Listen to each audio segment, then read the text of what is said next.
What's good? Got a roster review for your pleasure. We got Cody Bear 90. Appreciate you. We're going to go with Cody on this one. Appreciate you. Shout out Bills Mafia. We have a one quarterback, half point PPR, no tight end premium. So this is a throwback, right? You know, it's a nice dry league. He's got to start 3 wide receivers. Dry league. Start 3 wide receivers.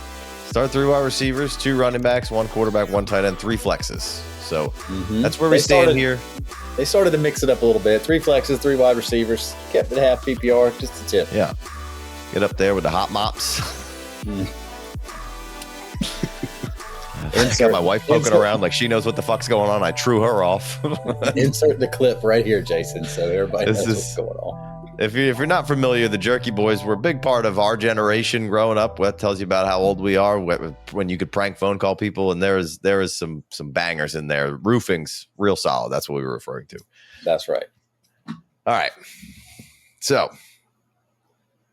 he's got some picks. He says he can't fit them all, which doesn't seem like he's got an exorbitant amount of picks here, but he wants to maybe consolidate, maybe move up in the draft. He's got a pretty good team, good middle competition in the league, he says. So didn't win it all last year, but thinks he can come with some strong competition this year. He's got Josh Allen, Trevor Lawrence. He's got Bijan, Bucky, Swift, Jalen Warren, Najee Harris, Marshawn Lloyd, and Will Shipley. He's got Jordan Addison, Terry McLaurin, Brandon Ayuk, Calvin Ridley, Mims, Leggett, Wan'Dale Robinson, Luke McCaffrey, Jacob Cowing, like that one. And then Deontay Johnson sitting at the bottom. I kind of like that too. Got Jonnu Smith, Dagger, bummer, I think, maybe. Yeah, that hurts a lot. Chig, Dalton Schultz, and Higbee. So we got a weak tight end room. Smith really came in, bailed you out last year, helped propel you probably to the playoffs. Yeah, he made the playoffs this year. But, you know, now moving to Pittsburgh, not nearly as confident in the strength of what Jonnu could produce for your team, right? Yeah, the 111 targets, that's some yesteryear shit at this point. You can't count on that at all anymore. Yep. That stinks. He's not catching 80 balls. He's not catching 80, 85 balls over there in Pittsburgh. That ain't happening. Right. So, I mean, but it's no tight end premium, so this doesn't have to be – I mean, you could get someone reasonable and useful for cheap. We can address that later on, but I wouldn't – that's not the first place I would go. Yeah, Big Co, what's your thoughts here initially on just the team construction and kind of where you need to go? Because – well, you know, one quarterback league couldn't get better than that with Josh Allen, and Trevor Lawrence is a nice backup. Bijan and Bucky, that's about as good looking as a 1-2 combo as you could ask for. You got a lot of upside with Swift. Got a little bit of floor potentially with Warren and Harris, so that helps just to have some guys on the bench. But with the 3 flexes, really makes this deep for non-super flex type stuff. Like just his wide receivers run out quick. You know, so that's, you know, Warren and Harris were his last ones. Obviously, things changed at the end of the year. That was the stars by these teams. Players' names right here says who was in the lineup last. Brandon Ayuk's going to come bail you out halfway through the season, probably. Addison suspension pending. Terry McLaurin's still awesome. Calvin Ridley's going to probably get a ton of targets from a much better quarterback this year. Marvin Mims is a third flex. YOLO, throw that thing up and maybe he gets a 50-yard touchdown. Leggett could take a step forward for sure. Wan'Dale, half PPR, not near as much fun, but he could get you 8 instead of 12. You know, you need help at tight end, and you need a little bit of wide receiver help. And you got with Allen, Bijan, and Bucky, you can beat anybody any week. You just got to fill a little hole here. That's, you know, you got a couple of decent receivers. You got to move forward and try to increase your. Obviously, if you're not passing on a running back in a rookie draft in half PPR, you're not passing on a good running back just because you quote unquote need a receiver, need some help. You take the best asset, best player available in the rookie draft if it's me, but definitely need to work on that tight end room and add. We could use like one more better receiver would make that receiver room look a lot better. Yes. Yeah. skimming through all the teams, there is a decent amount of contenders, and everybody's got a pretty solid team. I think there's a few that are better than yours. What I think I see. Do you think the Jonnu coming out of the woodwork really kind of almost maybe propped this team up a little bit last year? Yeah, back half of that. My teams too. Yeah, half PPR. Half PPR last year. I mean, I think he was still like 13 or 14 points a game. Yeah. I think that may be leading to a little bit of false kind of where you're at here. I don't look at this team and say that I'm ready to go and I'm pushing to like a completely win now mode. Do you? No, you're right. And so Jordan Addison was smoking down the stretch last year. Jonnu Smith was unstoppable. So that's a good point. That's a really good way to look at it, Casey. Like, obviously, if Bucky Irvin was humming, Bijan was humming, Josh was humming, you got guys that are going to pick up in week one this year and do work. But, like, the Jordan Addison was like wide receiver 7 or something the back half of the season. He was going crazy. And so between that and the Jonnu spike, it's a really good way to phrase it that you might be a little misled. If you look at your wide receiver, it's a 3 wide receiver start league and half PPR. Like, you don't even have like touchdown. Jordan Addison's got like 20 touchdowns in 2 years, so he's been a monster. Terry McLaurin's, but you don't have like, you're not full of the Mike Evans and those types of guys that just score touchdowns all the time, and that you lean a lot more towards touchdown receivers than just straight PPR guys if it's half PPR, right? So like, right. If you look at a couple of these other teams' wide receiver rooms that have decent quarterbacks too, or running backs too, like the Godfather at the top. He's got quarterbacks, Chase Brown, Joe Mixon. So he's got a couple running backs in Neighbors, Thomas, Flowers, Pickens, Pearsall, Godwin, so like he's not going to run out of flexes anytime soon. It's a long season. And when you got to start 3 wide receivers every week, that really takes and 3 flexes. And 3 flexes. Exactly. So you got 3 wide receivers that you got to start. And then you got to go find some flexes. And a lot of those times, those are wide receivers. So you got a great young, like Bijan and Bucky are young enough. Like it's hard to get any younger than that. So it's not like you're in a hurry. Like if you get in a spot, if you get in the draft at 1-9 and you find the right spot, there's like, maybe you end up trading back. Maybe 2025 is not, maybe 2026 is your year. Maybe you look at maybe find a good spot to move Calvin Ridley if things are humming in Tennessee. Maybe you find a good spot to trade Terry McLaurin if things are, I'm not saying do it right now. Or maybe DeAndre Swift comes out and he's crushing it with Ben Johnson in Chicago and he's in your flex every week doing work. Maybe you're rolling and Jonnu Smith's catching a couple of balls. You hit on your 1-9. Maybe you get Tyler Warren at 1-9, and all of a sudden you're cooking with gas. But there's nothing wrong with having some really good, fun talent on your team and not like spending all your future draft capital just to try to, there's nothing wrong with just let it play out for a year and see and be fluid and be proactive, which you come in here for a roster review, you're trying, right? Like you probably paid a decent little second-round draft pick for Leggett last year. He could definitely slide into a different role in the Panthers offense with Ted out there, hogging up the X, and maybe Leggett's getting some more screens and some crossers, and maybe Leggett's got 5 catches in the first half of week 1, and we're all like, oh my God, here we go. So there's a lot we're about to wake up here. Football's right around the corner. You got a lot of good pieces on this team. You could be in a lot worse shape, but trading future draft picks to get that one more guy that might make you over the top when you might not be at the top of the mountain yet is dangerous. We'll be back with more FFD after a short commercial break. If you're as serious as we are about Dynasty, you got to be playing on FFPC. They are now the proud home of over 2,000 Dynasty leagues, and not a single league has ever folded. Incredible. Drafts are kicking off every day, so go over to myffpc.com and take your game to the next level. New users get $25 off their first league using code FFD. Holler at your boys. 10 out of 10 do not recommend doing that. After looking at some of these other rosters, I don't feel like that's a necessary all-in move. I mean, you can grab another running back in Caleb Johnson at 1.9. You could trade back, you get you some more. Big Co already hit on some good old fashioned trade propaganda. You just got to be willing to be flexible here. So I just don't think I wouldn't be willing to give that capital up to get, to go acquire an actual proven asset unless it's going to, unless you're going to get a steal of a deal. I might package, if I'm trying to move up, I might package one of those guys. Let me go back to it.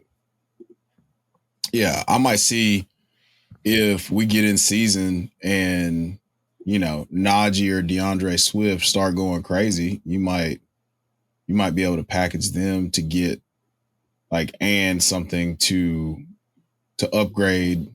I just don't think he needs to upgrade at the tight end. He needs to upgrade at the tight end position, but that's not a focal point. We need more wide receiver depth. You're set at running back. You need a stalwart volume or a high upside touchdown guy. In half PPR, I could see you making a play for a guy like George Pickens. I feel like he's got massive touchdown upside. I know he's never scored more than 5 touchdowns or whatever, or 6. Oh, it's coming. But yeah, a guy like that, cashing in with DeAndre Swift and something else, I would go ahead. Swift is a good call out of being hey, this guy might start, really hot first couple weeks and you really focusing on your team and paying attention to what you got going on. And you're between injuries and, obviously bye weeks and all this, the length of the season, Bijan, Josh Allen, and Bucky are going to move you forward, but you'd be really paying attention to your team. And you're do I need to trade Swift at a high mark? Is his watermark going to be at an all-time high 4 or 5 weeks into the season? Therefore, your team's probably 3-2, looking decent. You got a couple decent wide receivers, studs at running back. And if Swift is out there doing work too, you're probably going to be on the better side of it for a couple of weeks. That's, the old look in the mirror.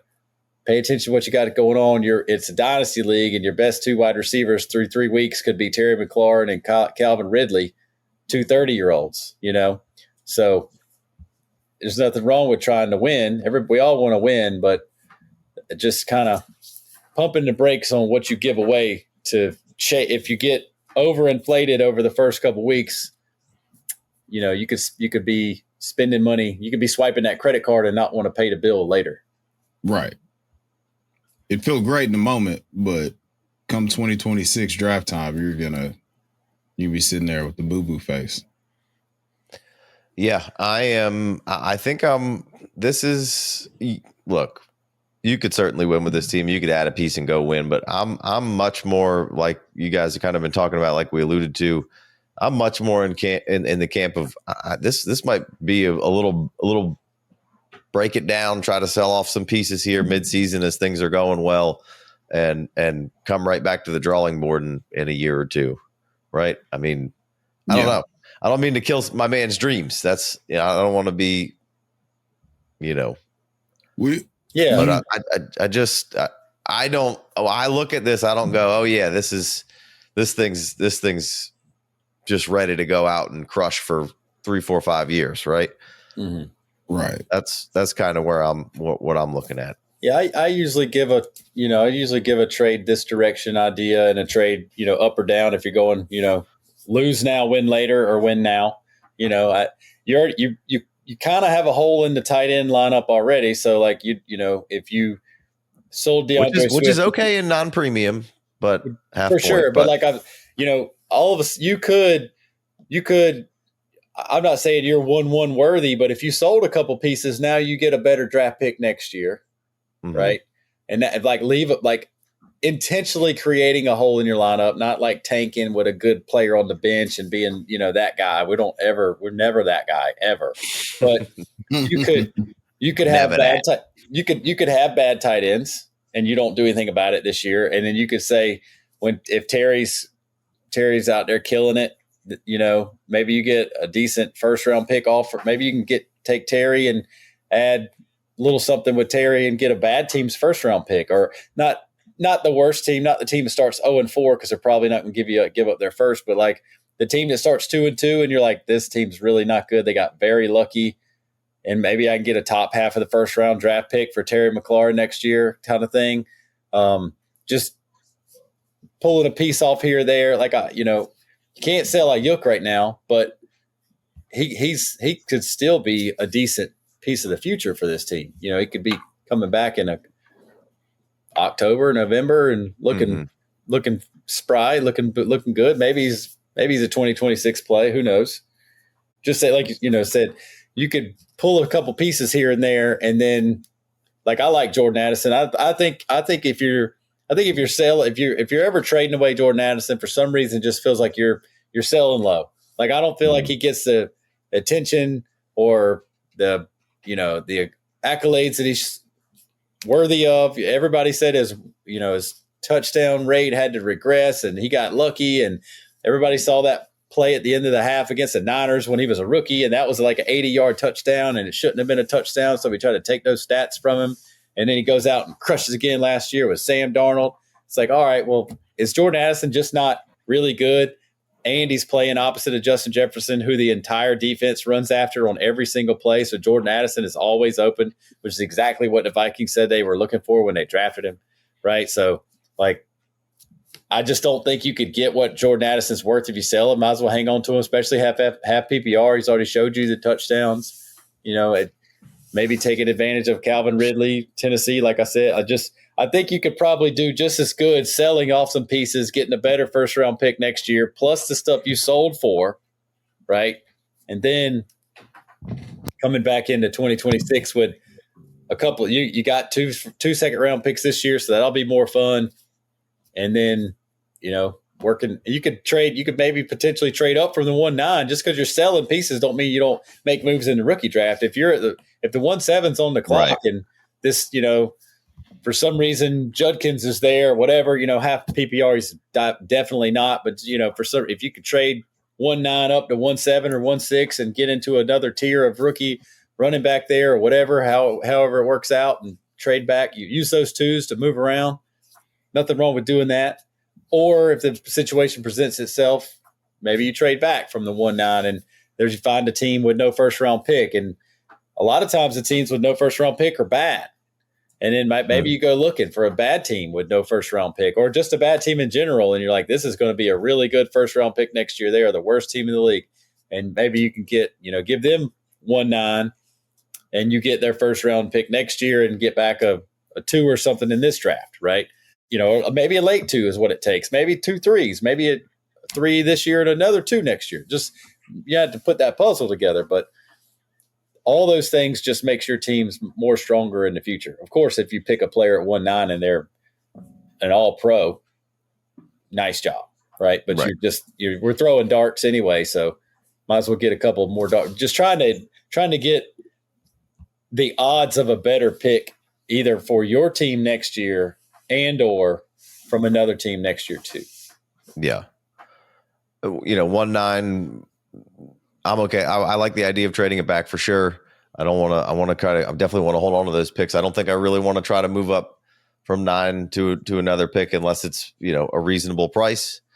Other than that, I'm just going to try to do what I can and get paid to move back and be able to just grab a couple of second round picks. If Caleb Johnson's at 109, then I would for sure make that pick.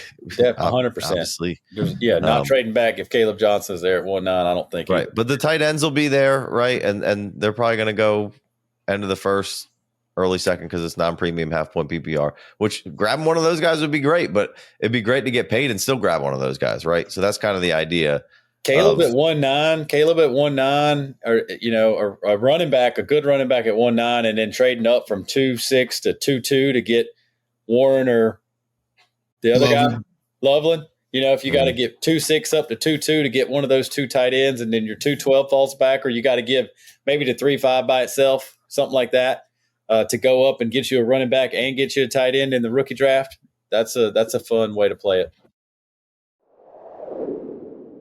If you're looking for more FFD, sign up for a Patreon or YouTube membership and get access to the ADP, Dynasty rankings, the rookie draft kit, and extra shows every week. Yeah, so I mean, don't mean to burst the bubble. I think I'm going the opposite way with this one. I'm selling off some of the older stuff. I'm trying to get some like you got a decent nucleus here that in just one season you could be next year be selling, 27, or you could be buying 27s by next. Like I don't think you could turn this thing around. I feel like pretty quickly with kind of what you have in place, right?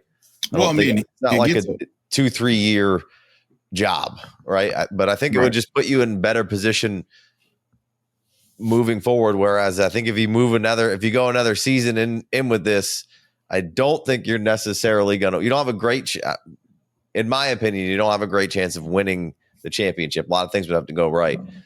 So just rip that Band-Aid off this year and take a year and, kind of tear this thing down and get the parts and pieces, get a little younger and try to get you kind of need a little bit more depth, right? I mean, that just seems like that's the name the of the game thing here. Like Najee and Jaylen Warren are great. And I'm not going to know when to use those guys. Right. That's not really who I want to be starting in my flex, Right. Yeah. No, if I'm going to the Hampton owner and trying to work out a deal for Najee, I'm going to the Caleb owner. And if it's me, if I get Caleb, then I'm trying to find the guy in the league that likes Jaylen Warren the best. Can I get a second round pick for Jaylen Warren? Probably not, but I'd try. Oh my gosh. What you got, Chev? That was funny. No, that was really funny. It's like, can I get a second round pick? Probably not, but it'd be great if you could.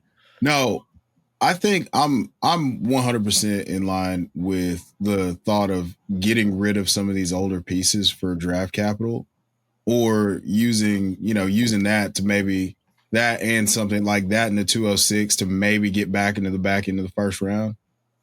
Like, would you give up Jaylen Warren and the 206 to go up to 2-2? If one of those tight ends was there and I had to, yeah.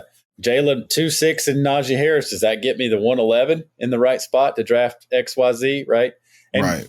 I know it was funny about the Jaylen Warren, but this time last year and this time 2 years ago, like Jaylen Warren's got a fan club, and depending on which podcast you listen to, there are people out there still trying to prop up Jaylen Warren. He was hurt last year and yada yada yada, and there has been times where he looks really good. So I would send Jaylen Warren out to the entire league for a second round pick. Right. That's a good point, man. Why not? Just go send 11 offers to all the other teams. Just see if you can get a second. And if halfway through the season he's busting off runs or catching ball, make you look bad, whatever, you got a 2. But then he could just drift off into the sunset. You could never hear from him again, because that's how the NFL works. And you got your 2, right? It's you never know how it's going to work out with some of these guys, and sometimes it's better just to get something while you can. Yeah. That's kind of my thought here. Did you have anything else, Chev? I think we can wrap this up unless anybody wants to go any directions with anything else. No, I mean, I'm solid as far as that goes. I was saying that he'll get a bump in value, at least in points per game, when IU comes back. If that's late 2025 or 2026, that puts you closer. But you want to be moving on from some of these older guys so that we can have a clear path in the wide receiver room, and then you can address that tight end thing with picks like 212. If you don't move around, Elijah Arroyo's in that range. 401, usually a Rondé Gadsden's there. Those are guys that you can just grab late in the draft and just dart throws, but they're probably not going to be rostered in a 10-team league at all. So like just dart throws that could turn into something at the position. It's not really, if you're not willing to go out and just make those trades, the necessary trades to get up to get Warren or Loveland. But yeah, let's get some of these older guys off the roster. If DeAndre Swift comes out hot, if Najee Harris comes out hot, let's turn that over immediately so that you can position yourself with 26 or 27. So, the team, Joe Nell, I would send Jalen Warren right now for Cedric Tillman. Just one for one, see what he says. I would send Najee for Cedric Tillman in a 3rd round pick or something. But if maybe I'm holding on to Najee until closer to week 1, because if something happens to Hampton in the preseason or in training camp, like Najee's value, like if I hope it doesn't happen. Obviously, you have to talk about hypotheticals in football, especially for the injuries. Like if something were to happen to Hampton, all of a sudden Najee Harris would be worth so much more than he is right now. Correct. And there would be an immediate sell for your team. Obviously, if you're in week 12 and you still on your team and you're about to make the playoffs and something happens to Hampton, maybe you ride out Najee and see if you get lucky and win some money. But other than that, I'd probably keep Najee until closer to week 1, see if there's any injuries that makes his value go up, and then go, talking to either the Hampton guy himself, like we talked about, or either just go looking for the guy with the worst running backs in the league and try to trade Najee for a younger wide receiver, like a Cedric Tillman type. Yeah.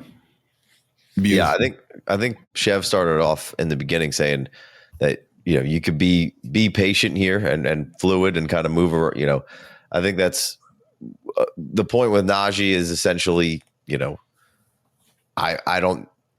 can use him in trades, like trying to move draft picks up. And if it gets it done, it gets it done. But like, I'm not trying to just move Najee right now. Right. So it's just not the time. There could be an injury, there could be whatever, but there also could just be week 1 where Najee Harris scores a touchdown and gets 12 carries. Right. Yeah. Yeah. And somebody's like, well, damn, I got Omarion Hampton. I might as well spend up a little bit here. I got a handcuff. They're using them, yada, yada, yada. Maybe a lot better chances at that point. Right. Yeah.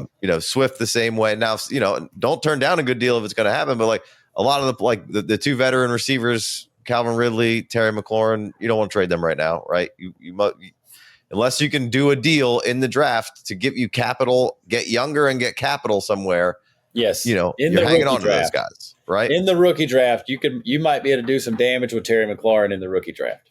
And Ridley, Calvin Ridley. So like that, do that there. But then after that, I'm probably just chilling with those guys, right? Like I'm just gonna go let them score points, and I think both of those guys are gonna score points. So somebody's gonna want them. Yeah. Today, Terry McLaurin's valuable today anyway because everybody saw the Redskins go be awesome, but like. The more that drumbeat builds for Cam Ward, now that brings Calvin Ridley back into the limelight. Yeah, it's just not the time, man. You gotta let Calvin Ridley and Cam Ward connect on a deep ball in the preseason. You gotta let them do something. You gotta let people see something with their eyes real quick, and then you'll be able to capitalize much, much better than you would just trying to construct trades right now. Unless somebody's coming to you with a deal. Well, that's the key thing. It's like you just have to time it here. Like you just wait for some football to happen and hopefully it works out in your favor and then you can capitalize. But right now you're not going to be able to do a bunch that really could benefit you long term. It just, you'd be taking the risk and getting rid of something, something actually valuable in your lineup too. I like it. Closing thoughts, Big Co, or are you good to go? Good to go. Good to go. All right, Cody, we appreciate you. If you're not a patron, make sure you come over there or at least in the free Discord, and then you could ask while you're on the clock in this rookie draft whether you should make this trade or, if which player you should pick, any of those kind of things. We got the free Discord. We got the $5 holler. Appreciate you. And we'll see you guys next time. Peace.